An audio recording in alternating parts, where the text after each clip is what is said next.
How's it going, everybody? It's Stock Picks by Tim, and I wanted to get into some chip stocks, semiconductor stocks. And we're going to get into INDI, we're going to get into Intel, we're also going to get into Micron and AMD.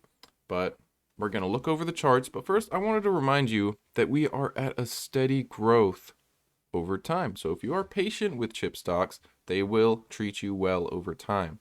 Now, we are looking at about a 6.6 compound annual growth rate up until 2030, and I expect more than that, to be honest, with how more and more chips are required in vehicles, how just the world is digitalizing, developing countries are getting more access to cell phones, computers, and the like. I do expect chips to grow higher than 6.6 average into 2030. I could be wrong, but that's just my expectation.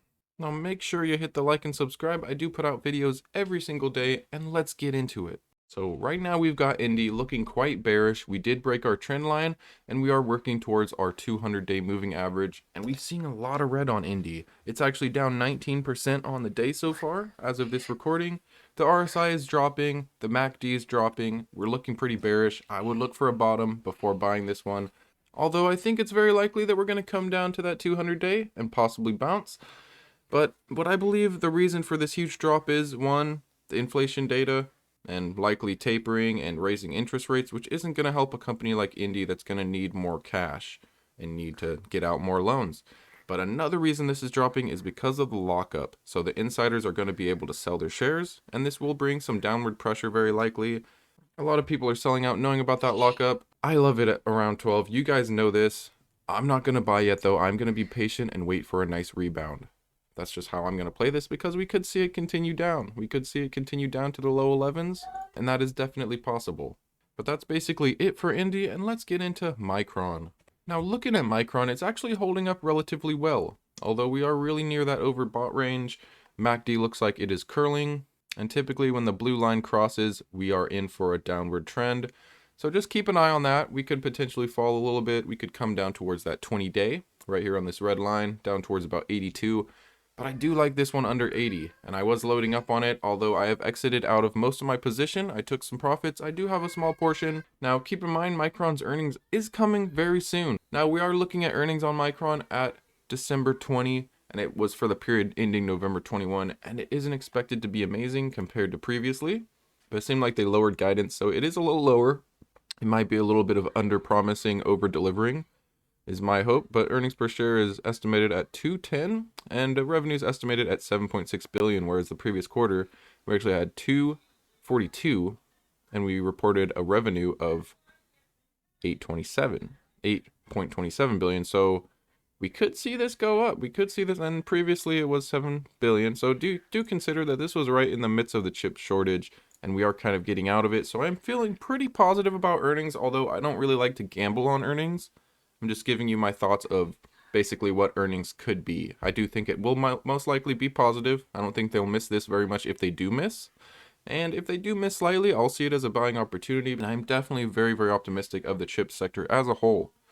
But I do like to find the deals, and we could see this coming down towards earnings, coming down to the low 80s. And if it does go down 80 or under, I will pick up some more and add to my position. I did trim little profits running up. Okay, I did trim a little bit of profits running up, just because mainly, one, I needed cash, and I always like to keep some cash on the side. So sometimes I do get a little bit overextended into the market, and then I like to trim some profits very quickly on what I can. So that's basically it for Micron. Now, I wanted to hop back over to INDI here, because I did notice that the warrants are actually trading down 30% just about, whereas the stock is just trading down 19%. So I did pick up some warrants, and I definitely see some value in the warrants. They dropped quite considerably, and the expiration for those, I believe, is 2026. So it's quite a long time horizon, and right now they're right under $4. So I do feel comfortable picking up warrants of INDI, and I think that's definitely the way to go with this one, especially if you're very long-term minded. I think warrants will be the way to go. And you will see earnings coming up here quite a long time from now, coming up into March 2022. But they're expecting a revenue of 18 million and earnings per share of -9 cents. And if you look at the previous, they reported -9 cents earnings per share, and they also reported 12 million in revenue. So if they can do this, this is a very nice increase. Almost double, getting very close to double. And it is nice to see the earnings per share is the same as what they reported last time. So that's a good sign, and I like seeing that. I think they are also under promising and over delivering possibly. And you know, looking at it, it just seems that revenue keeps increasing, and we like the sign of that. And I'm gonna remain bullish on INDI. Although short term, yeah, it's a falling knife, and you gotta be careful and you gotta keep an eye on this one. But within, you know, within a drop of a hat, this thing can turn back around and turn higher. I mean, you saw what it did here when it went from almost 14 down to 1250, and then bam, right up to almost 1630. So it is quite crazy. And if you do look at this, this is a very weak pattern of a head and shoulders. Although this green here kind of does mess it up, but you can kind of see somewhat of a head and shoulders here. And it does look like it's finished very close to where it started at 1167, so that could be one spot to potentially set a limit buy order right at 1167. It might get filled, it might not, but that's one way you could play this, especially if you're patient. But yeah, I mean, RSI is dropping, MACD's dropping, it definitely looks a little bearish. I just wanted to hop back over to INDI real quick and give you guys a couple more things real quick, but let's get into the next one. Now next up, we're going to look at Intel, and now this is one that I do like picking up under $50. Okay, you will see that it does trade under $50, and you know, it does it for a while, and it is a good spot that you can start accumulating shares. It seems to give you plenty of time to do so, and then gives you an opportunity to sell over 50, and that's how I like to trade this one, purely on just a buy under 50, sell over 50 type deal. That's what I like to do with this one. But you will see though, the MACD is curling upwards. We are looking green. We are losing volume. We are losing a little bit of volume, so that's definitely not a good sign. RSI seems to be petering out right into neutral. I mean, I like it where it's at. I'd prefer it to come down just a little bit more before I scooped up some more. Now keep in mind, earnings is coming up here. They're expecting a 90 cents earnings per share and a 18 billion in revenue.